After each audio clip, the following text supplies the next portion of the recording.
자, 다시 한번 인사하겠습니다. 메리 크리스마스. 메리 크리스마스. 메리 크리스마스입니다. 제가 칼럼에도 썼지만 메리 크리스마스 잘 못하는, 지금 많이 안 들리는 지금 계절이에요. 예전에는 정말 크리스마스 때가 되면 메리 크리스마스 하고 인사를 많이 했는데 요새는 해피 할러데이 이렇게 인사하면서 메리 크리스마스가 너무 없어졌어요. 우리라도 더 많이 오늘부터 크리스마스까지 계속해서 메리 크리스마스 외칠 수 있기를 소망합니다. 또 한번 외칩시다. 인사합시다. 하하하하. 인사합시다. 하하하하. 하하하하. 하나님이 하십니다. 하나님이 하셨습니다. 이렇게 해야지 한번 여러분 웃으세요. 얼마나 좋습니까? 우리가 웃고 또 미소로 함께 축복하면서 말씀을 드릴 수 있는 시작을 할 수 있는 것이 얼마나 감사한 일인지 모릅니다. 자, 오늘 성탄의 주일 맞이해서 함께 예배하고 계신 여러분들 주의 이름으로 축복하고 예수님의 탄생의 기쁨과 평화와 영광이 우리 모두에게 가득하기를 주의 이름으로 축복합니다. 아멘. 오늘 말씀 함께 제목 따라 해볼까요? 약속이 성취된 베들레헴. 약속이 성취된 베들레헴이라는 제목을 가지고 말씀 함께 나누도록 하겠습니다. 여러분, 성탄의 계절이 되면 바빠지는 곳들이 있습니다. 어디가 바빠질까요? 쇼핑센터. 쇼핑센터가 뭐 당연히 바빠지고 음식점도 연말 모임이 많아서 많이 바빠집니다. 그런데 그 무엇보다도 바빠지는 곳이 있습니다. 어딜까요? 우체국입니다. 포스트 오피스, 우체국. 우리 교회에도 베이스신 우리 형제님 우체국에서 일하시거든요. 겨울 지금 이 시즌이 가장 힘드시다고요. 그러더라고요. 추워서 힘들고 또 왜 힘들어요?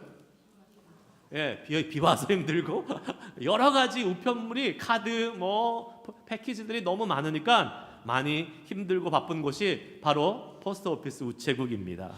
그런데 이렇게 우편량이 이렇게 어마어마하게 증가하면서 눈코 뜰 새 없이 바쁜 이 우체국. 근데 이 우체국 중에서요, 미국에서 정말로 바쁜 우체국이 하나 있습니다. 제가 예전에 한번 말씀드린 적이 있어요. 제가 조지아에 살 때 아틀란타 근교에 있는 타운이 하나 있습니다. 근데 그 타운에 있는 우체국은 평상시에는 한가한데 크리스마스만 되면 엄청나게 바빠요. 그 타운의 이름이 베들레헴. 베들레헴이라는 타운의 이름이에요. 그러니까 베들레헴의 그 타운에 있는 사람들만 오는 것이 아니라 주변에 있는 다른 이웃들에 있는 마을들에서 거기에 와서 크리스마스 카드를 보냅니다. 왜 그럴까요? 거기에 찍히는 스탬프가 베들레헴이라는 스탬프가 찍히기 때문에 그렇습니다. 우리들은 생각하기에 그거 대단한 거라고 거기까지 가서 이렇게 카드를 보내냐 이렇게 이야기할 수 있겠지만 사실요, 여러분 카드 받아보면서 그 스탬프에 어떤 직인이 찍혔는지 보신 적 있습니까, 여러분? 우표 어떤 직인 찍힌지 보신 적 있으세요? 한 번도 없죠. 그런데 미국 사람들은요, 되게 그렇게 사소한 것, 소소한 곳에서 기쁨을 느끼는 것 같아요. 그래가지고 이 베들레헴에 가서 거기서 카드를 일부러 보내는 사람들이 많아서 그 우체국이 아주 곤욕스럽다고 그렇게 하는 이야기를 들은 적이 있습니다.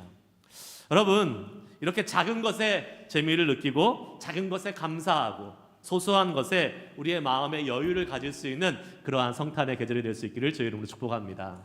아멘. 아멘. 자, 오늘은 조지아주에 있는 베들레헴이 아니라 어디요? 유대 땅, 이스라엘에 있는 베들레헴에 대한 말씀을 한번 나눠보려고 합니다. 특별히 성탄의 주일을 맞이하는 오늘 예수님께서 베들레헴 유대 땅에 오신 이유가 무엇일까? 그 의미를 한번 살펴보면서 우리가 은혜를 나눌 수 있는 시간을 갖고자 합니다. 첫 번째, 한번 다 같이 따라합시다. 사람은 믿을 수 없지만 하나님은 믿을 수 있습니다. 아멘, 아멘이시죠? 몇 년 전 한국에서요, 빅데이터 분석을 한번 한 적이 있습니다. 한국인 중에서 가장 믿지 못할 사람을 조사한 적이 있대요. 그랬더니 누가 선정된지 아십니까? 남편이라고 합니다. 남편. 그 결과 아내들이 남편을 잘 믿지 못한다는 이야기입니다. 남편들 좀 각성하셔야 될 것입니다. 왜 그럴까요? 거짓말을 제일 많이 하는 사람이 남편인데 남편이 제일 많이 하는 거짓말이 뭔지 아세요? 그 데이터에 의하면 1위가 오늘 일찍 들어갈게 라는 말이라고 합니다. 그리고 2위가 술하고 담배 끊고 살 좀 빼볼게 라고 하는 것이 2위였다고 합니다. 그런데 여러분, 아내분들 좋아하셨지만 여러분, 남편만 거짓말합니까? 아내도 못지않게 거짓말을 합니다. 아내가 제일 많이 하는 거짓말이요, 이거래요. 쇼핑한 다음에 이거 싸게 산 거야 거짓말. 이거 싸게 산 거야. 그리고 2위가 뭔지 아십니까? 화 안 날 테니까 솔직히 얘기해봐.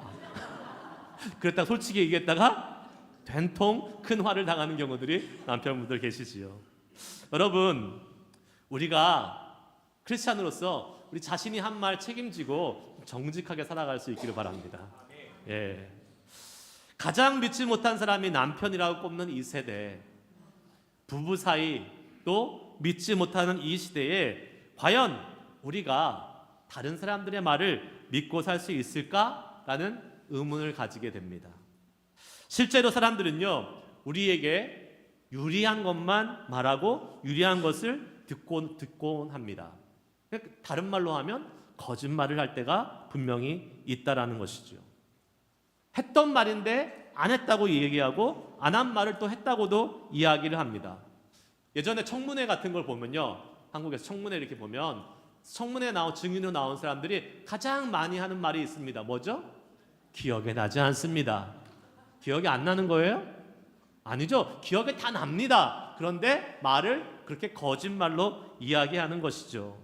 그런 사람들의 모습을 보면서 우리는 점점 사람들의 말과 약속에 대해서 신뢰하지 않고 의심하는 이 불신의 풍조가 우리 사회에 많이 생기지 않았나라는 그러한 생각을 해보게 됩니다. 그런데 이러한 사람들 사이의 이 불신의 풍조가 사람들 사이에 머무는 것이 아니라 우리의 믿음의 영역에까지 침범해 들어오고 있다는 사실입니다.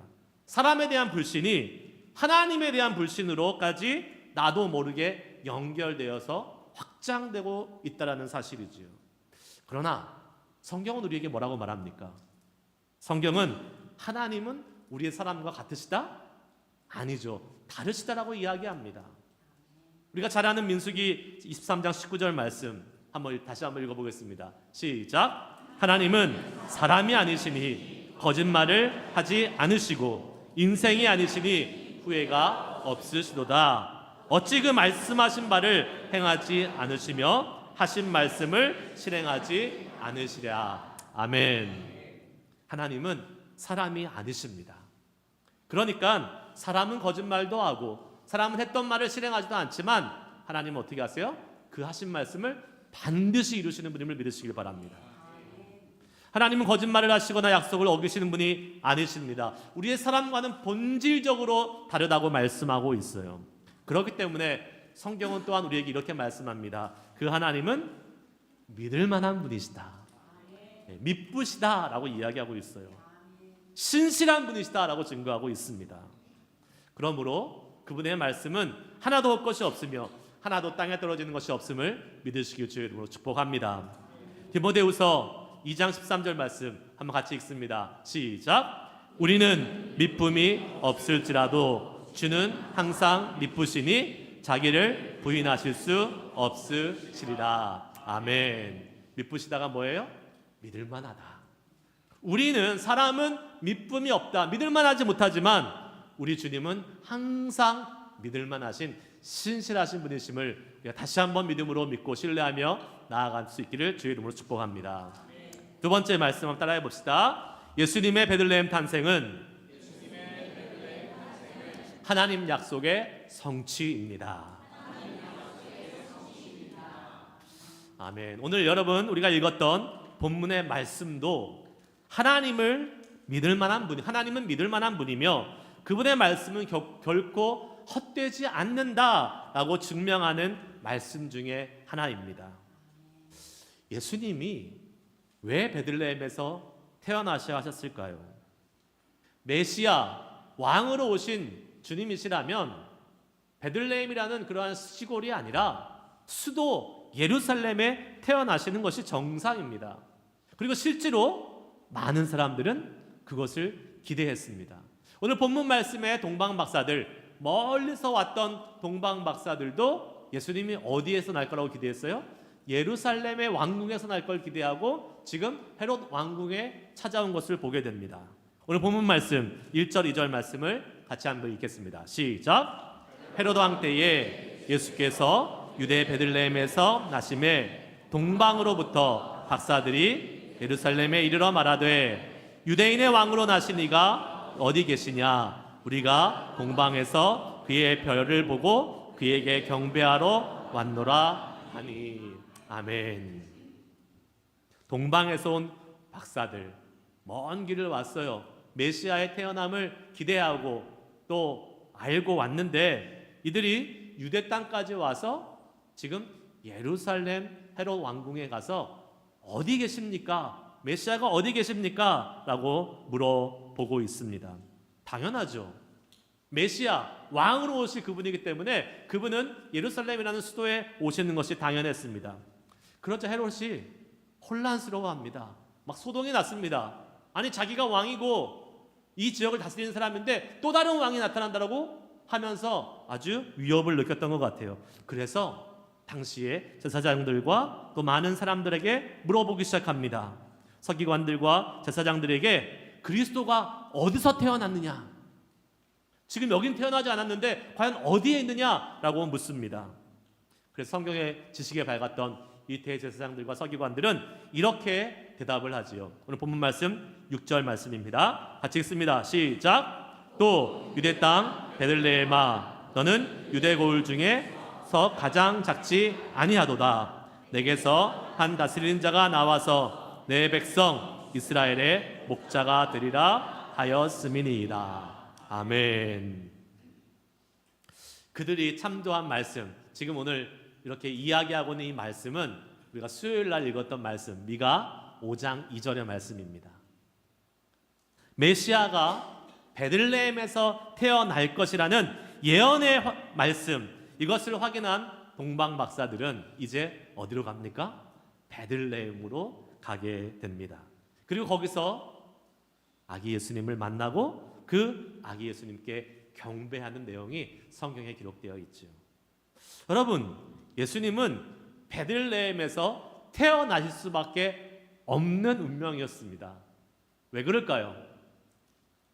하나님께서 미가를 통해서 이미 그렇게 약속하시고 말씀하셨기 때문입니다.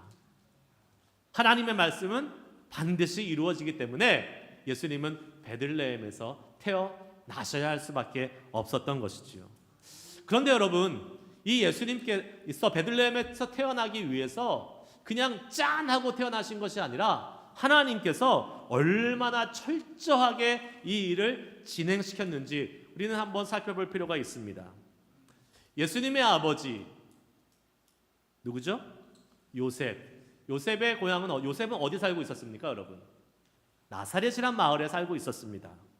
그리고 요셉과 정혼한 마리아, 그들은 잉태하여 아기의 출산을 앞두고 있었는데 그렇게 출산을 할 가능성이 그럼 어디에서 출산할 가능성이 높았을까요? 나사렛에서 출산할 가능성이 높았을 것입니다. 그런데 느닷없이 로마가 다스리는 모든 나라의 사람들은 호적을 정리하라, 호적을 등록하라라고 명령이 내려왔습니다. 그런데 아무 데서나 등록하는 것이 아니라 자기 고향에 가서 그 호적을 등록하라라고 말하고 있습니다. 요셉은 다윗의 집안의 사람들이었기 때문에 어쩔 수 없이 지금 100km나 멀리 떨어진 베들레헴, 다윗의 고향 베들레헴에 가서 호적을 등록할 수밖에 없었던 것이지요. 그런데 그렇다고 해서 그 예수님이 베들레헴에서 태어난다는 그런 보장이 있는 것이 아닙니다. 왜요? 지금 마리아는요 만삭이잖아요. 만삭의 몸으로 100km나 되는 먼 길을 걸어갔거나 아니면 동물을 타고 갔거나 하는데 중간에도 얼마든지 아이가 태어날 수 있는 상황 아니겠습니까? 당시 산모를 데리고 그렇게 먼 거리를 가는 것은요 정말 힘들었을 뿐더러 어쩌면 여행 중간에 출산할 가능성을 그런 상황을 맞이해야 될 수도 있었을 텐데 베들레헴까지 출산하지 않고 잘 도착했습니다. 그리고 그곳에 도착해서 아기를 낳게 되지요. 그 아기가 누구십니까? 바로 우리 예수님이십니다. 할렐루야. 여러분, 요셉이 다윗의 가문이었고 그 고향이 베들레헴이었다는 것, 그리고 그때에 호적의 명령이 내려와서 그리고 고향에서 호적을 등록하고 멀리 베들레헴까지 만삭의 산모가 별탈 없이 도착했다는 것, 이거 우연의 일이 아닐 것입니다. 무엇입니까? 우연이라고 하기에는요, 모든 정황과 상황들이 예수님의 베들레헴에서 태어날 수밖에 없도록 만들어가고 있는 것을 우리는 보게 되는 것이지요. 왜 그렇습니까? 하나님께서 개입하셔서 인도하고 계셨기 때문에 그런 일이 벌어지고 있는 줄 믿습니다. 하나님이 그 하신 약속의 말씀을 이루시기 위해서 모든 당시의 상황, 요셉과 마리아의 결혼, 그리고 당시의 정치적 상황, 환경적인 요소들을 모두 하나하나 주관하셔서 예수님께서 베들레헴에서 태어나실 수 있도록 만들어주고 계셨다는 것을 우리는 믿을 수 있어야 될 줄 믿습니다. 여러분, 하나님은요, 그분이 하신 약속을 반드시 이루시는 분이십니다. 할렐루야. 성경은 어찌 말하면 하나님의 약속의 말씀이 이루어져 가고 성취되어 가는 것을 보여주는 책이다라고 해도 과언이 아닐 것이에요. 창세기 15장에 보면 아브라함에게 하나님께서 나타나셔서 하늘의 별을 보여주시면서 이렇게 말씀하십니다. 한번 읽어볼까요? 창세기 15장 5절 말씀 읽습니다. 시작. 그를 이끌고 밖으로 나가 이르시되 하늘에 우러러 별들을 셀 수 있나 보라. 또 그에게 이르시되 내 자손이 이와 같으리라. 아멘. 아브라함에게 하나님께서 약속해 주셨어요. 하늘에 있는 뭇별들과 같은 셀 수 없는 많은 자손을 너에게 허락할 것이다. 그런데 아브라함에게 100세가 다 돼가는데 그 기미조차 보이지 않았습니다. 징조조차 보이지 않았어요. 하늘의 뭇별은 고사하고 자식 한 명도 아브라함에게는 있지 못했습니다. 어쩌면 그때까지만 해도요, 아브라함에게 이 하나님의 약속은 뜬구름 잡는 이야기에 불과했을 것입니다. 그런데 그 말씀이 이루어져야 안 이루어져요? 이루어집니다. 100세에 이삭을 얻고 그리고 어떻게 합니까? 그 이삭을 통하여 야곱이 나오고 야곱의 12아들이 애굽으로 들어가고 애굽에서 400년이 넘게 지내다가 거기에서 나올 때에 몇 명이 나와요? 60만, 장정만 60만. 그러니까 아이들과 여자들까지 합하면 한 200만 명이 되는 어마어마한 숫자의 자손의 복이 지금 아브라함 후손에게 주어지는 건 아니겠습니까? 이 창세기 15장 5절의 약속의 말씀, 이 약속의 말씀이 분명히 이루어진 것을 우리는 보게 되는 것이지요. 뿐만 아닙니다. 예레미야 46장 말씀에 보면 이스라엘이 남유다가 바벨론에게 멸망당한 다음에 포로로 잡혀간 다음에 이렇게 유대 백성들을 향한 구원의 말씀을 하나님께서 하시는 것을 보게 됩니다. 예레미야 46장 27절입니다. 같이 한번 읽습니다. 시작. 내 종 야곱아 두려워하지 말라. 이스라엘아 놀라지 말라. 보라 내가 너를 먼 곳에서 구원하여 내 자손을 포로된 땅에서 구원하리니 야곱이 돌아와서 평안하며 걱정 없이 살게 될 것이라. 그를 두렵게 할 자 없으리라. 아멘. 지금 하나님이 약속하십니다. 포로로 잡혀간 이스라엘 백성, 유다 백성들아, 너희가 포로로 잡혀간 다음에 70년 만에 유대 땅으로 돌아갈 것이다. 뿐만 아니라 하나님께서요, 그 백성들이요 영원할 것을 약속해 주셨어요. 계속해서 이어지는 예레미야 46장 28절 상반문 말씀에 보면 이런 말씀이 있어요. 제가 읽어볼게요. 여호와의 말씀이니라. 내 종 야곱아 내가 너와 함께 있나니 두려워하지 말라. 내가 너를 흩었던 그 나라들은 다 멸할지라도 너는 사라지지 아니하리라. 아멘. 여러분, 이 말씀은 지금까지도 유효합니다. 이스라엘을 멸망시켰고 남유다를 멸망시켰던 아수르 제국과 바벨론 제국, 그리고 이후에 로마 제국 다 무너지고 사라지고 쪼그라들고, 지금 하나님의 말씀대로 너를 멸망시켰던 많은 나라들은 다 없어질 거지만 멸할지라도 너는 어떻게 해요? 사라지지 아니하리라. 이스라엘은요, 그 수많은 외적의 침입에도 불구하고 지금까지도, 수천 년이 지난 지금까지도 건재하면서 국제사역에 아주 많은 영향력을 끼치는 큰 민족으로 살아가고 있는 것입니다. 할렐루야. 여러분, 하나님은 성경을 통해서 우리에게 수많은 약속의 말씀을 하셨습니다. 그리고 그 약속의 말씀을 지금도 신실하게 이루셨고 이루어가고 계십니다. 할렐루야. 믿으십니까, 여러분? 저는 그 약속의 말씀이 단순히 이스라엘 백성들을 향한 약속의 말씀에 머물러 있지 않기를 소망합니다. 성경에 등장하는 각각의 인물들을 향한 약속의 말씀으로만 받지 마시길 바랍니다. 어떻게 해야 돼요? 그 약속의 말씀이 저와 여러분을 향한, 우리 교회를 향한, 우리 민족을 향한 하나님의 신실한 약속의 말씀이 될 수 있기를 주의 이름으로 축복합니다. 여러분 중에서 혹시 나는 약속의 말씀을 받아본 적이 없는데요? 라고 하시는 분들, 그 약속의 말씀 꼭 받으셔야 됩니다. 오늘 이 예배를 통해서 다시 한번 하나님이 우리에게 주시는 약속의 말씀을 여러분의 말씀으로 받으시길 바랍니다. 그럴 때에 하나님의 약속의 말씀을 우리에게 받을 때에요, 그 기쁨이 얼마나 넘치는지 몰라요. 다른 사람의 약속의 말씀을 받고 다른 사람이 기뻐하는 거 보면 기쁘세요, 여러분? 예, 기뻐할 수 있죠. 그러나 내가 받은 기쁨보다는 비교할 수 없는 것입니다. 여러분, 그 하나님의 약속의 말씀을 여러분의 말씀으로 받고 그 기쁨이 여러분 가운데 충만해지기를 소망합니다.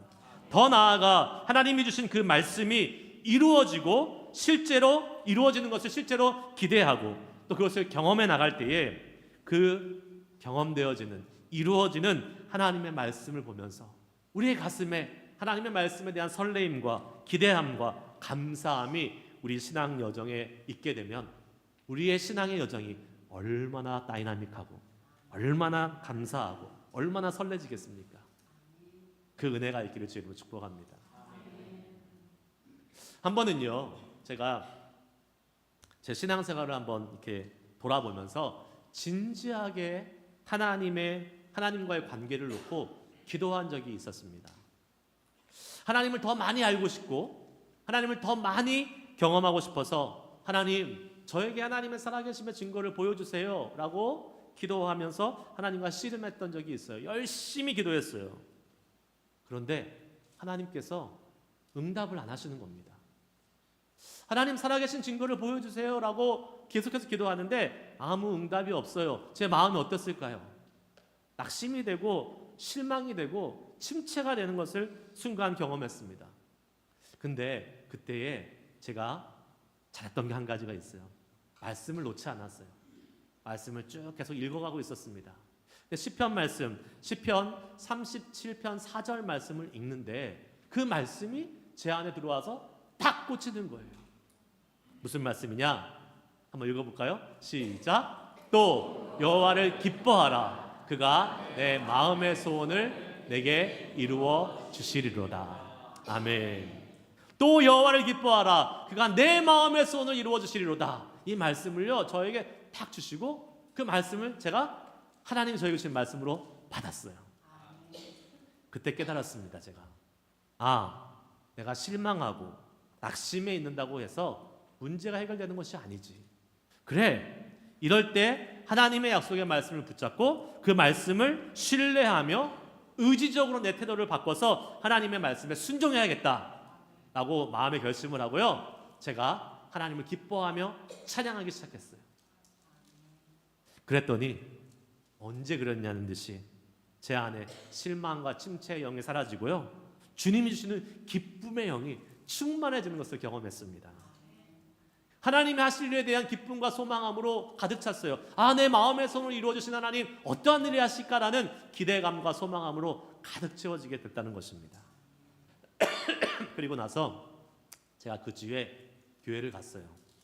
그런데 교회에 있는 한 청년이 저를 보더니 이렇게 말해요. 와, 네 얼굴에서 빛이 난다. 광채가 난다. 물론 모세의 얼굴에서 났던 광채만큼 빛나서 수건으로 가릴 정도는 아니었습니다. 그러나 얼굴이 빛이 난다고 그래요. 하나님의 약속의 말씀을 받고 그 약속의 말씀에 대한 기대와 믿음이 생기니까요, 얼굴이 펴지는 거예요. 하나님의 능력을 제가 내적으로 외적으로 모두 경험할 수 있는 은혜의 시간이었던 것이죠. 이제 말씀 마치려고 합니다.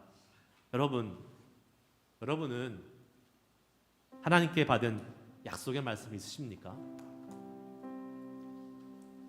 아니, 올해 받았던 하나님의 약속의 말씀이 있으십니까? 한때 한국교회에서요, 연초가 되면 말씀 뽑는 그런 말씀 뽑기가 한창 유행했던 것이 있습니다. 그런데 물론 한 해 동안 중요하게 생각해야 될 그러한 말씀, 붙잡아야 될 말씀으로 신뢰하며 나아가는 데 의미가 있지만 많은 경우 그냥 한번 부적같이 뽑고 마는 그런 이벤트성으로 끝나는 경우가 많이 있어서, 그리고 좀 미신적인 요소가 있어서 새해 말씀 뽑기 좀 조심할 필요가 있다라고 생각을 해보게 됩니다. 한순간에 뽑아서 걸리는 그런 말씀이 아니라 여러분, 우리가 매일매일 주님의 말씀과 교제하고 그분과 말씀을 통해서 살아가는 훈련이 더 중요합니다. 그게 더 중요해요. 그러는 가운데 하나님이 내게 주신 한 해의 말씀, 일생의 말씀을 받게 되는 줄 믿습니다. 하나님의 약속의 말씀의 성취를 위해 베들레헴에 오신 예수님의 탄생, 이 성탄 주일을 보내면서 여러분에게 이루어진 하나님의 약속의 말씀이 무엇인지 한번 생각해 보시길 바랍니다. 그리고 이루어진 말씀에 감사하며 한 해를 마무리할 수 있기를 소망합니다. 아직도 여러분의 말씀이 이루어지고 있는 중이라면 계속적으로 신실하신 그 주님을 신뢰해 보십시오. 기대해 보십시오. 그리고 아직 받은 약속의 말씀이 없다면 여러분, 그 약속의 말씀을 받기를 사모하고 기도하면서 말씀을 읽고 묵상하는데 더욱더 집중하실 수 있기를 주의 이름으로 축복합니다. 우리 주님은 분명 여러분 한 사람 한 사람을 위해 말씀을 예비해 놓고 계십니다. 그 말씀, 약속의 말씀과 함께 그 하나님의 말씀이 이루어진다는 확신과 함께 기대를 가지고 살아갈 수 있는 우리의 인생이 되기를 축복합니다. 그런 삶을 살 때 우리는 신실하신 하나님을 더 많이 경험할 수 있고, 오늘 성탄주의를 보내면서 그 약속의 말씀의 성취를 위해서 이 땅에 오신 예수님, 그 예수님의 놀라우신 은혜가 우리 가운데 더욱더 풍성해질 줄 믿습니다. 아멘. 우리 함께 찬양하시고 기도하시겠습니다.